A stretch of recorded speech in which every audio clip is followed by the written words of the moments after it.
Fastest growing new religious movement in the Western world is not what you might think it is. It is, in fact, Santa Muerte, meaning holy death, the skeleton saint. In this podcast episode, we have a conversation with Andrew Chesnut, who is an author of a book on the subject, the first book produced in an English translation. We hope you enjoy this podcast and learn more about Santa Muerte.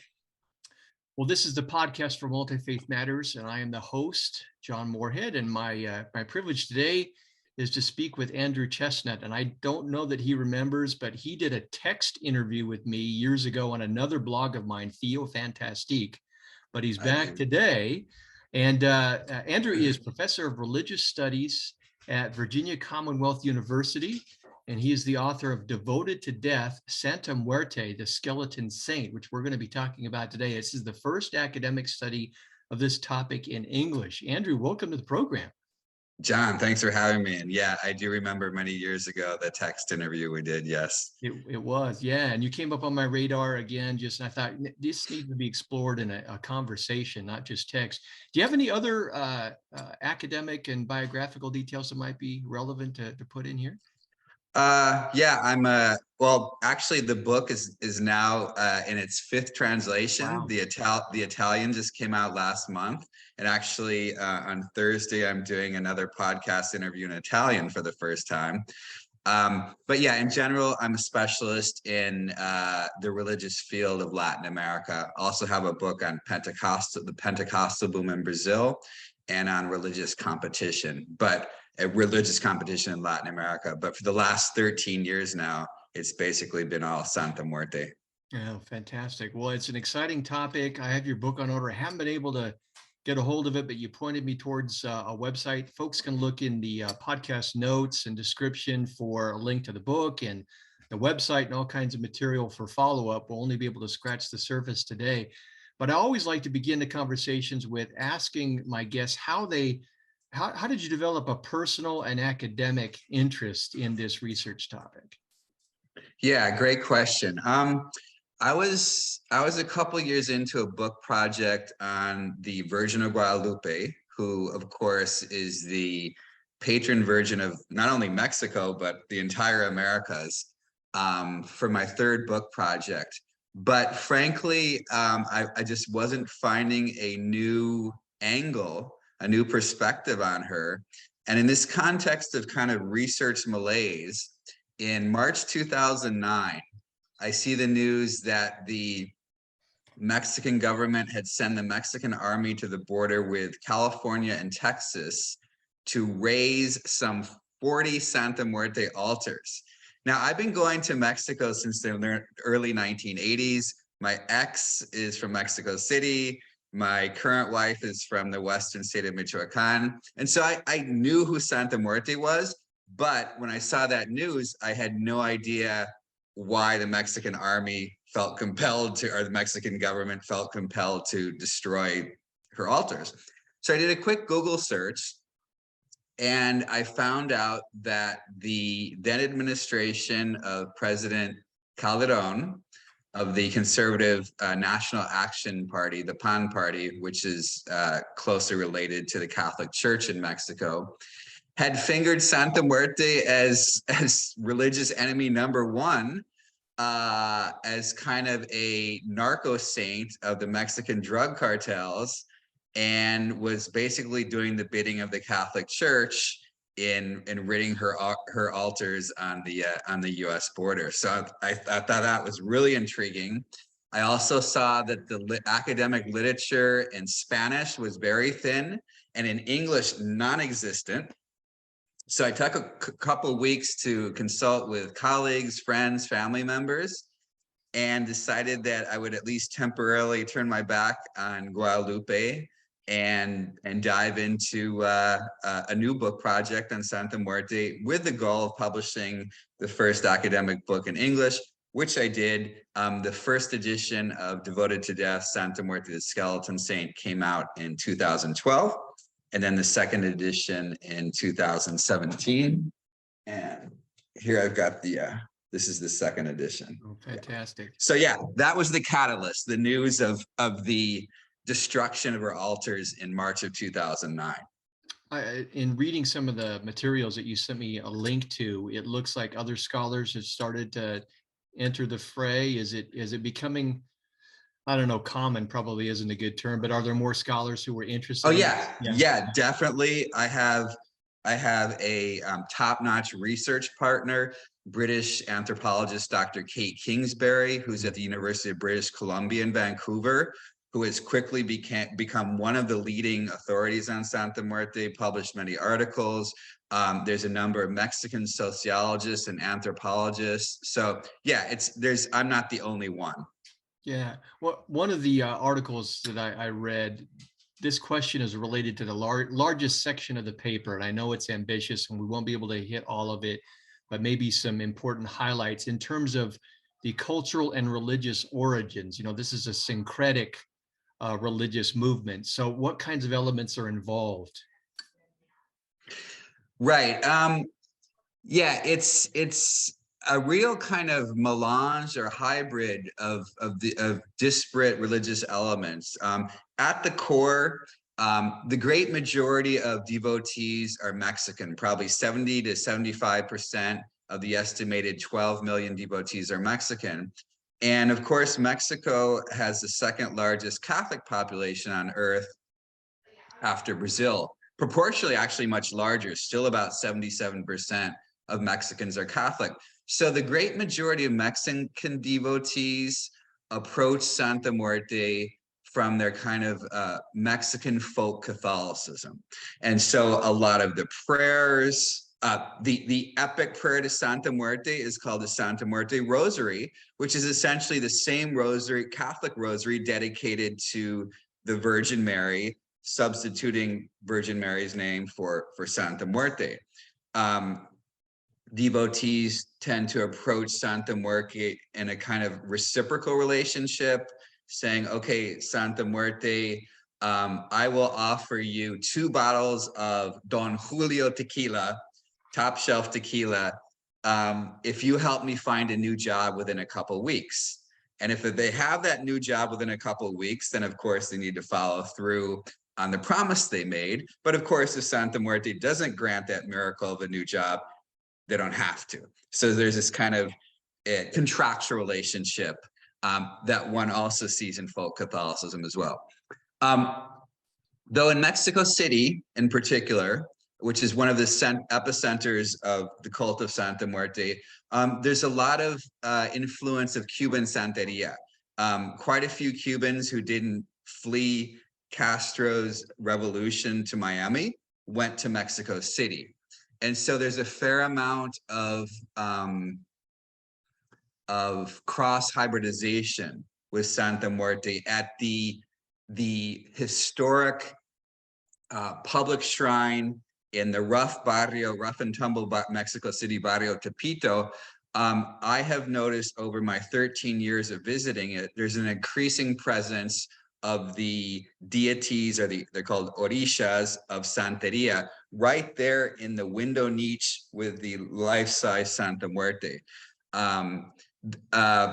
New Age beliefs and practices are very popular in Mexico and across Latin America. So there's even a Santa Muerte votive candle called Santa Muerte chakras.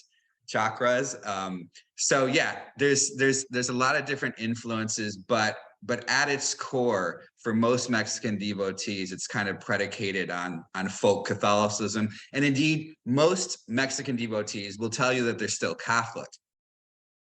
It's fascinating in reading some of what you sent me, or what the link that you gave me there was, for my viewers and listeners are not going to be familiar with this at all. Santa Muerte, Saint Death or Holy Death. And in the West, we tend to think of death as bad, its finality, whereas in other cultures, it's viewed differently. She is the embodiment of death, and it's not necessarily viewed in that kind of context.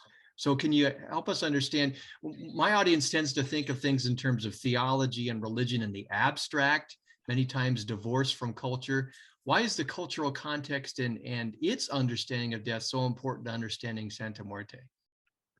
Yeah, it's complicated because we have to we have to put this out there too, that the Catholic Church in Mexico strongly rejects, strongly condemns Santa Muerte. In fact, almost on a weekly basis, there is some Mexican Catholic priest or bishop denouncing Santa Muerte as satanic.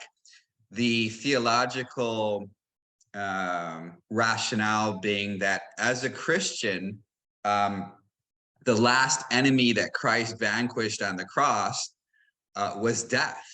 And so to be actually venerating or worshiping the figure of death is exactly antithetical to what a Christian should be when Christ sacrificed his life on the cross for eternal life, the possibility of eternal life of Christians. That's a theological argument. But there's also religious competition. Pentecostalism, which my first book about is in Brazil, Pentecostalism has been surging across Latin America.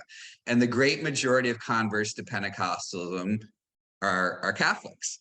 And so this hasn't been, the Pentecostal boom hasn't been so accentuated in Mexico. Nonetheless, Mexico's down from historic 98, 99% population Catholic today to 77%.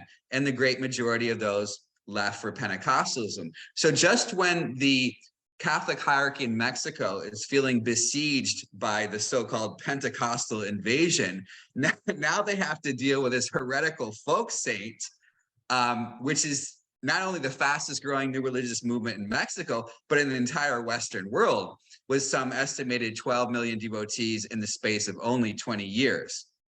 So there's both the competition, theological, but going back to your question, you know, there's no doubt that Mexico has a very unique death culture.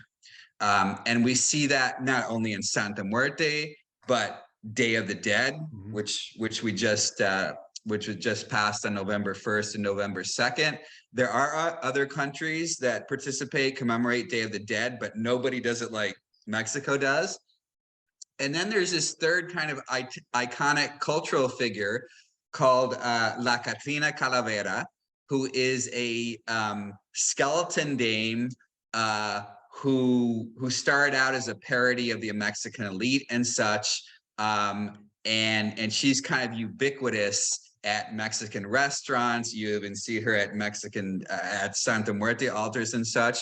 And I think if we see the just immense popularity of the recent Pixar Disney movie Coco, which broke box office records in China, we see that, you know, Mexico really has something going on here with their unique death culture. And so there's a significant part of the population which views death as a natural part of the cycle of life, right? Not something where I think, you know, at least for the last century in the United States and maybe much of Western Europe, we see death as a spoiler. It spoils our American dream, right? And it needs to be hidden. It needs to be obliterated. We don't need to talk about it. But most Mexicans view death in a much more kind of holistic, natural part of the cycle of birth and life. And indeed, there are more and more Americans and Western Europeans who are starting to rethink and adopt this kind of more holistic view of death as well. In fact, there's a movement called the Death Positive movement, led mostly by young women professionals who work in the death industry, primarily in the UK and the US. So related to that, just a little follow-up there. We have the luxury in the United States of keeping death in the closet, whether it's through the funeral industry or longer lifespans and this kind of a thing. Whereas in Mexican culture, it's an ever-present reality through narcotics, violence, and all kinds of things. Is that correct? Or is yeah, it? Although I mean, that's true, but we certainly saw a great amount of death and dying with COVID, didn't we? About 1 million dead, right? But yeah, I mean, there's no doubt. I mean, we also have to contextualize her astronomical growth has occurred in this context of terrible bad death in Mexico over the last 15 years or so, in which the only country which surpasses Mexico in violent deaths in the last 15 years or so is Syria. Mexico's more than 300,000 murders in the last 15 years. And so, you know, this saint of death also rises in this context of this internal drug war that puts so many Mexican lives at risk. Another facet that was interesting to me is there are many powerful women. Women have powerful roles in Santa Muerte. Why is that? Yeah, that's really fascinating. Couple of reasons. So yeah, she's a female folk saint, a fierce female folk saint. And another aspect of the horrific violence in Mexico is near pandemic of femicide. On average, 10 Mexican women are murdered every day, mostly by boyfriends and husbands. And so there are a fair amount of female devotees, and I estimate female devotees probably outnumber male devotees by a ratio of perhaps 2 to 1. Who look to Santa Muerte for protection from violent and abusive males. On the other hand, since there is no official church of Santa Muerte, there is no official legal recognition of the Santa Muerte movement in Mexico at this point, that opens it up for female leadership, unlike the Catholic Church and most Protestant churches, which deny being ordained pastors and priests to females. So because of the kind of informality of this new religious movement, that opens a space for women. And yeah, much of the leading authorities, devotional figures in Mexico are definitely women. We're talking about a movement that's largely based in Mexico, but it's not confined there. What kinds of geographical expressions does it have, and where does it seem to be moving? Excellent question. After the approximately 70 to 75% of devotees in Mexico, United States is probably second in terms of devotees. And they're not only Mexican immigrants and Mexican American folks. There's now lots of white and Black Americans who are devotees. I curate a Facebook group of almost 5,000 devotees, and the majority are white and Black Americans, most of whom don't speak Spanish, maybe haven't even been to Mexico. And there they are. There's even Europeans. There's been an Italian Santa Muerte Facebook group for 10 years now. There's several British groups. And so it's definitely gone global.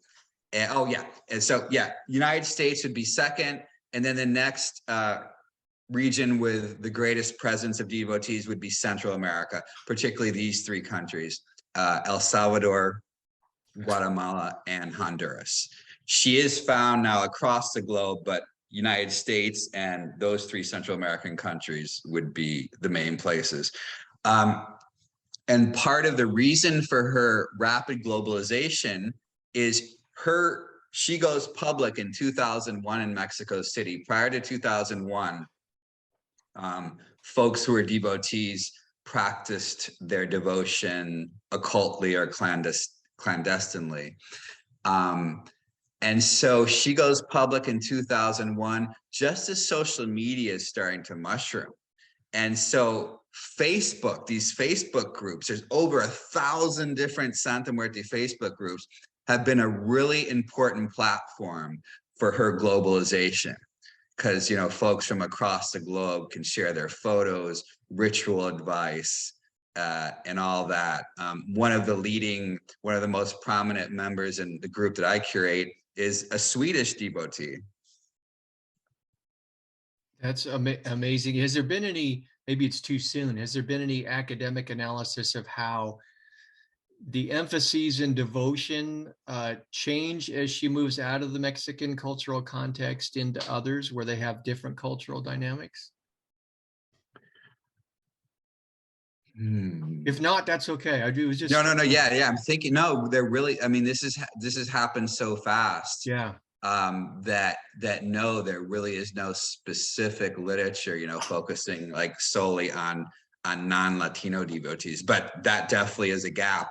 Yeah. Hopefully we'll see papers forthcoming on that soon. Yeah, that'd be interesting. Now you mentioned in your own how you came to be interested in this, and we see it quite a lot in the media where media treatments go for the sensationalistic, that her devotion and imagery has been founded in association with drug violence and cartels and this kind of a thing.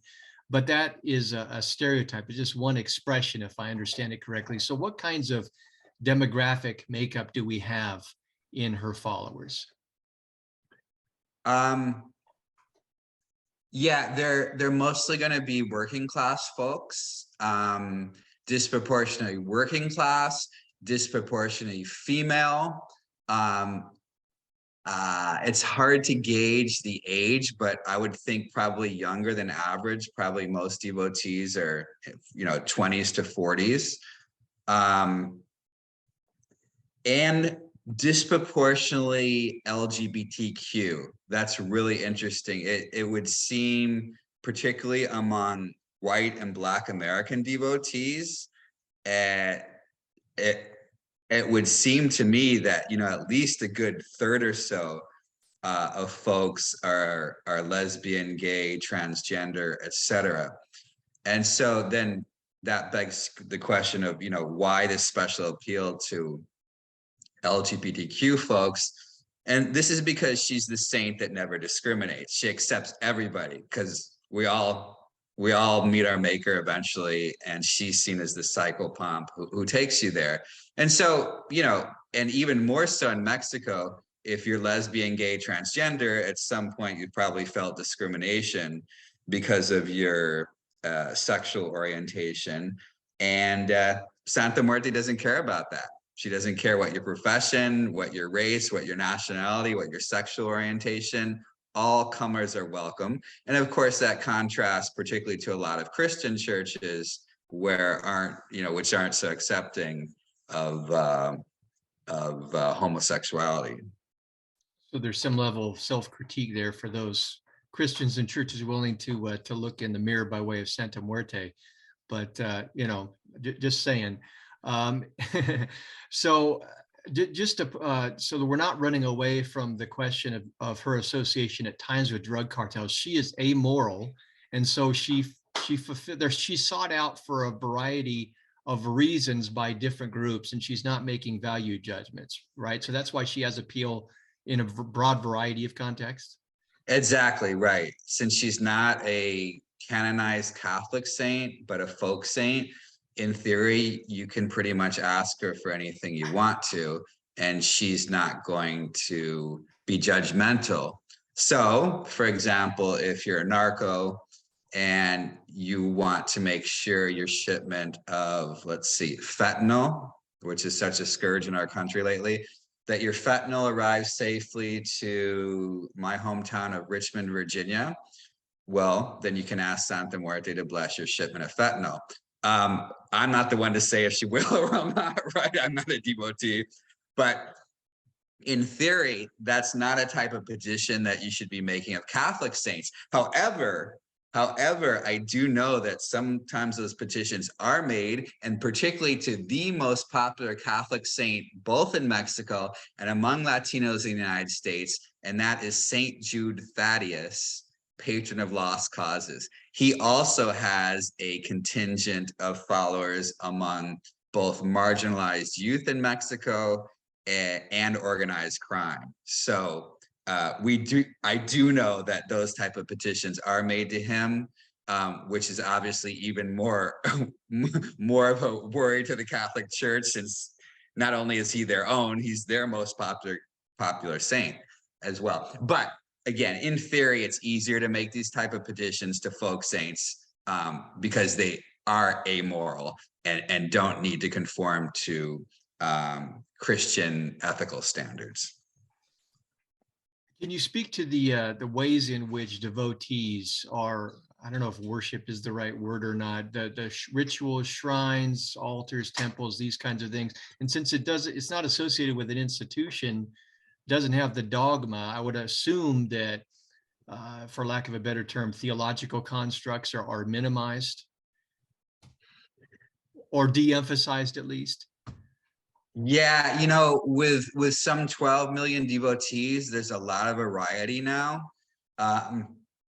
There are folks who are very dogmatic. There are even a few who say, Santa Muerte worship should really be only reserved for folks who are Mexican or of Mexican descent. I mean, this should be a closed system. This should not be open to gringos and others. That is a small minority, but that's out there.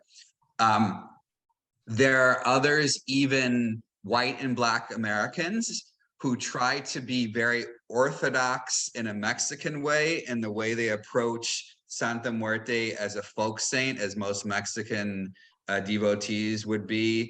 There's other folks who have more of a Wiccan or neo-pagan approach and connect her with the old world goddesses as such.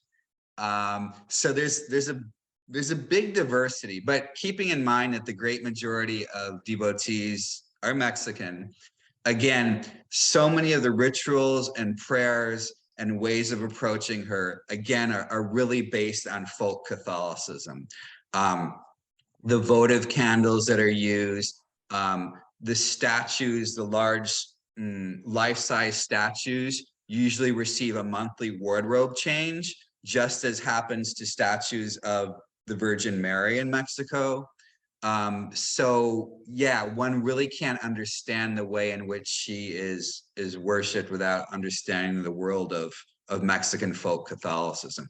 But again, lots of diversity, some folks mixing her with their Cuban Santeria, others having New Age vibes going on. So much diversity.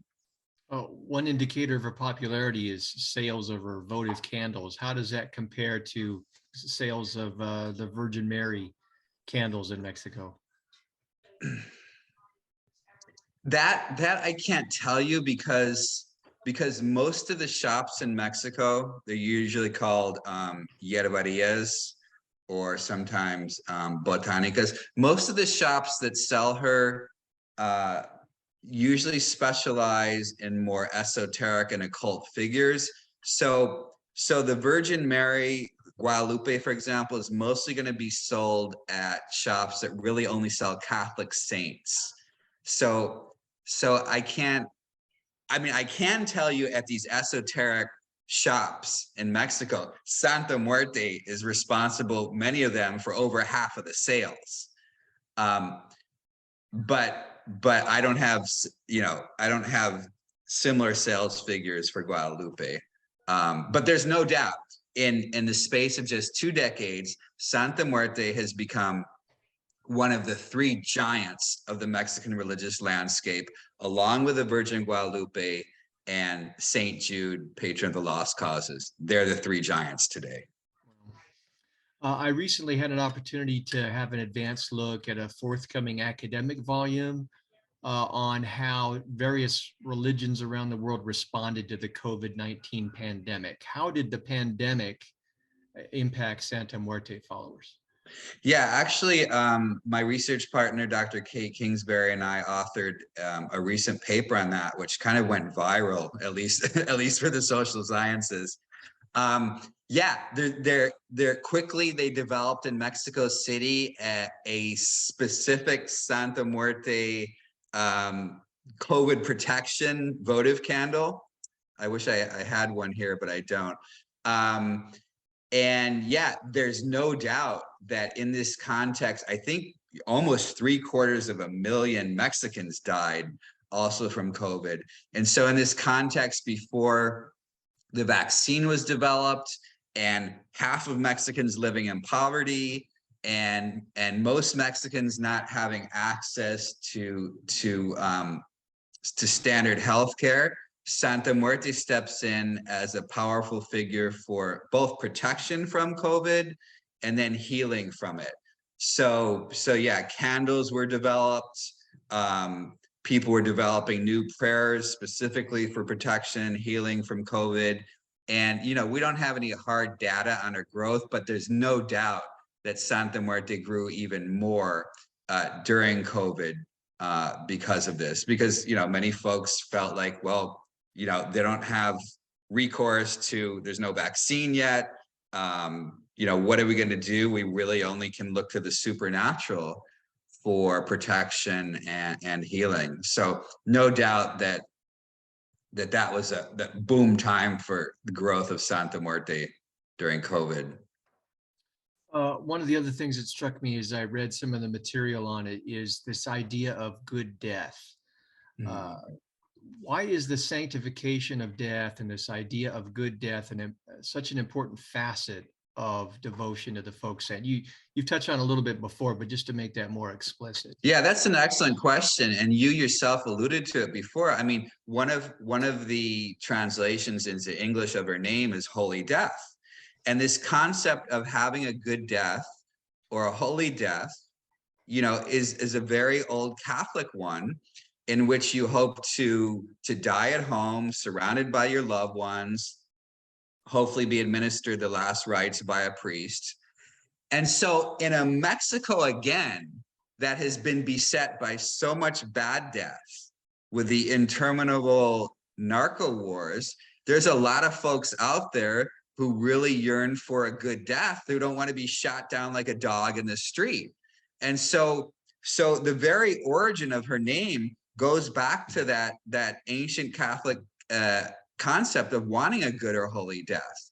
And interestingly, in my research interviews, that doesn't usually come out obviously in a lot of interviews, but it certainly did when I did research down in Argentina. There's another death saint in Argentina who's a male death figure called San La Muerte. And in so many interviews with devotees of San La Muerte in Argentina, that kind of stories about having a good death, either people desiring their own or family members, really was salient there. So yeah, no doubt that kind of paradox of a Mexico lately of so much bad death, folks yearning for a good, decent death, and reflected in Santa Muerte's very name, translated as holy death. Well, you've referred to Santa Muerte as the fastest growing new religious movement in the Americas and in the West. How do we quantify that? How do you come to that conclusion? And do you have a feel for how that growth compares to other religious movements in the same geographical regions? Yeah, I mean, we don't have any hard figures. I wish we did. We don't have any good Pew or Gallup surveys, for example. And so this estimate is my own best guesstimate based on 13 years of research. So, I could be off by a few million or whatever until we are able to quantify these numbers with a good solid survey.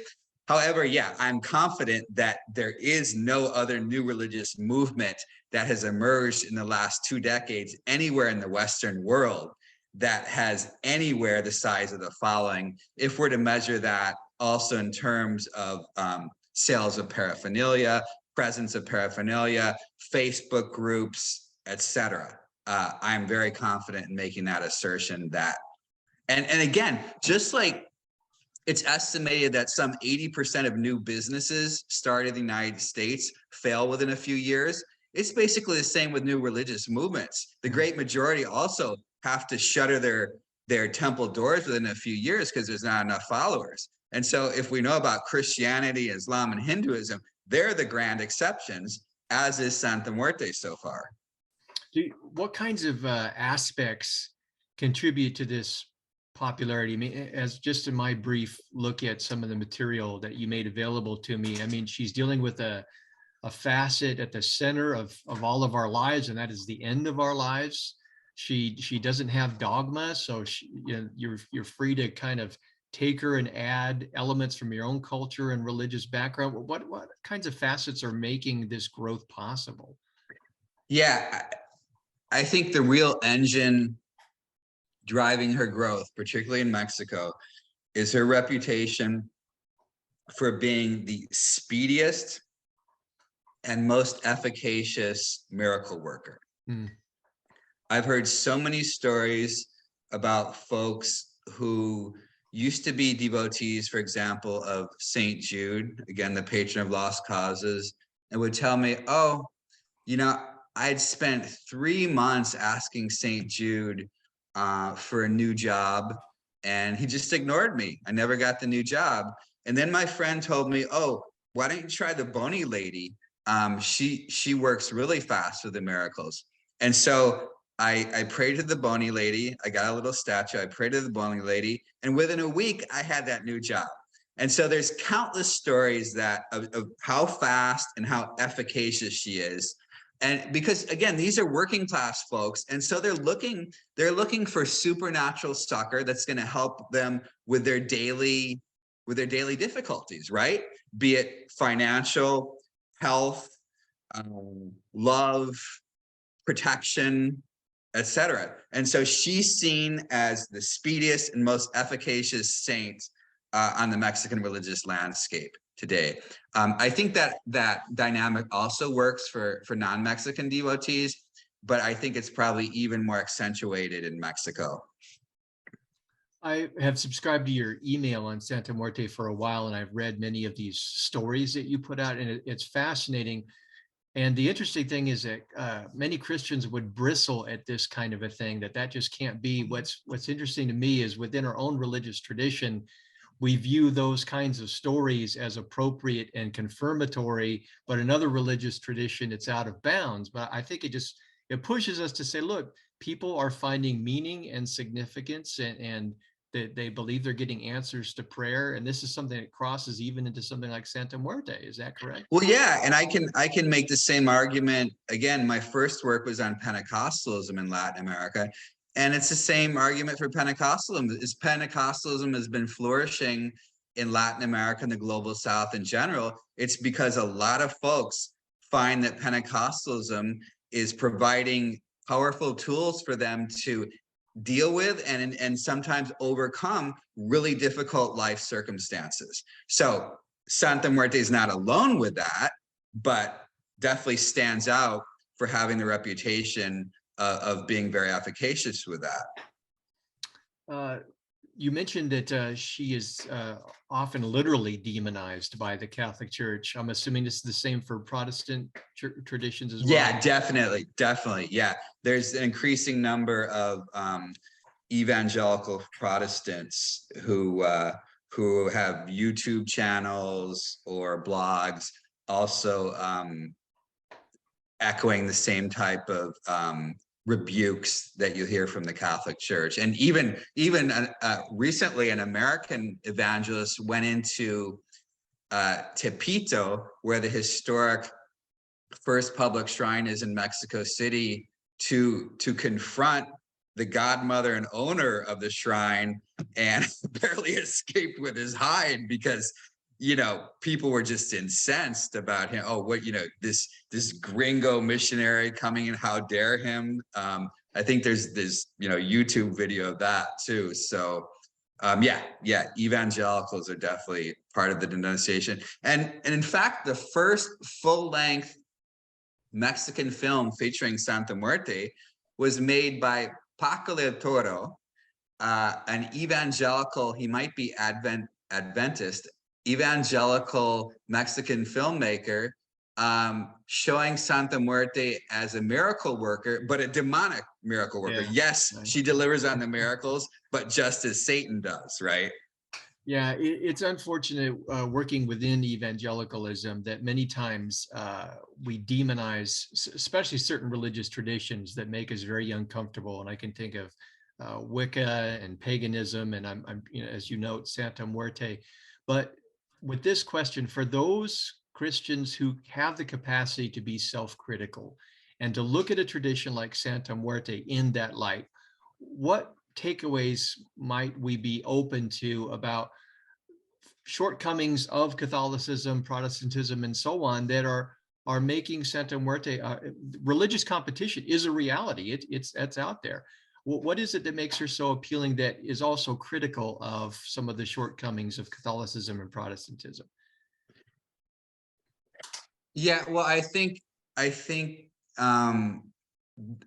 again, I'm not a theologian, Sure. No, and yeah. you're kind of asking me to navigate waters that are maybe they're probably beyond my purview. But I think the perspective of death as the enemy, or perhaps even satanic, um, maybe resonates less and less, particularly with younger folks. Um, I teach a popular new course on death in the afterlife and world religions. And yesterday we were talking about near-death experiences. And one of the interesting aspects of near-death experiences is a lot of folks who've had them report this very positive experience. And for folks who tend to be more religious, that it was kind of very spiritual, but it wasn't necessarily, it didn't, even if they're Christians, there wasn't a specific Jesus, there weren't kind of specific Christian elements.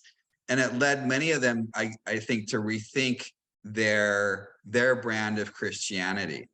So again, I'm not a theologian, this is beyond my purview, but I don't know, some churches and denominations might want to rethink their stance on death.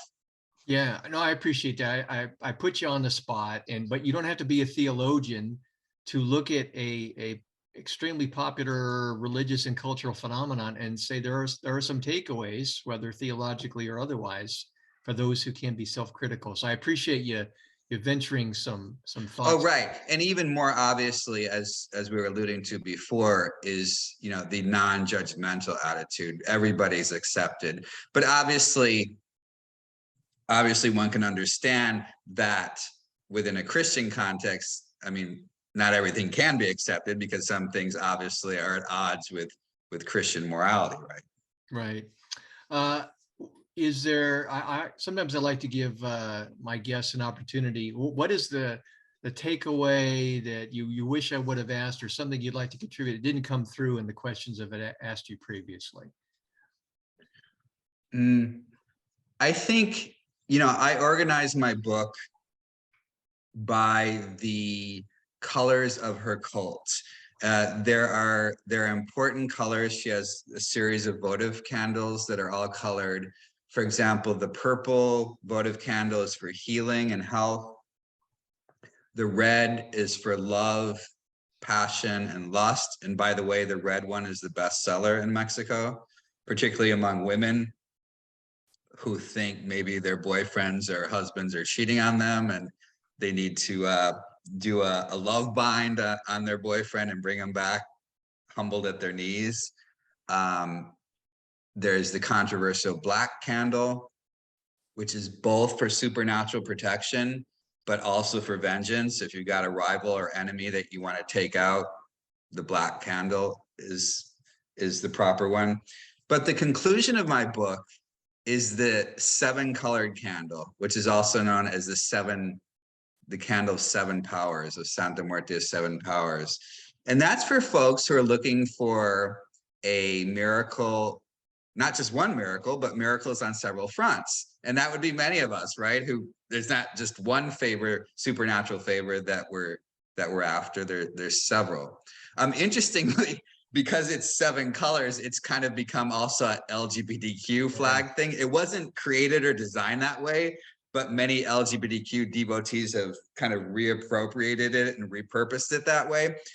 But that 7-color candle captures the fact that she is a multitasking, multi-purpose saint, when in contrast to many Catholic saints who are known for usually one or two type of supernatural favors, like Saint Anthony, if you have lost objects or such. But Santa Muerte is the multitasking saint. You can ask for anything. And that 7-color, 7-power candle, I think, captures that and symbolizes that better than anything. And that's also another reason for her very fast growth. So as a folk saint, she's got a broader skill set than some Catholic saints. A broader repertoire, exactly. That's right. Exactly. Right. Well, this is just fascinating. We've only been able to scratch the surface, but well, again, the link, folks, look in the podcast description, and they'll find a link to the book and other resources. And I really appreciate you, Andrew, carving out the time and coming to have this conversation. No, it's been a pleasure, and I also thank you for the very intelligent questions. These interviews are always made much easier when the hosts have done their research, and you certainly have done your research. So I very much appreciate that, John. Well, thanks, Andrew. Well, again, this is the podcast from Multi-Faith Matters. Please look at the program description and click on the website, and you'll find the work of Andrew and other scholars on Santa Muerte. And once again, thanks to everyone for watching and listening. Until the next episode.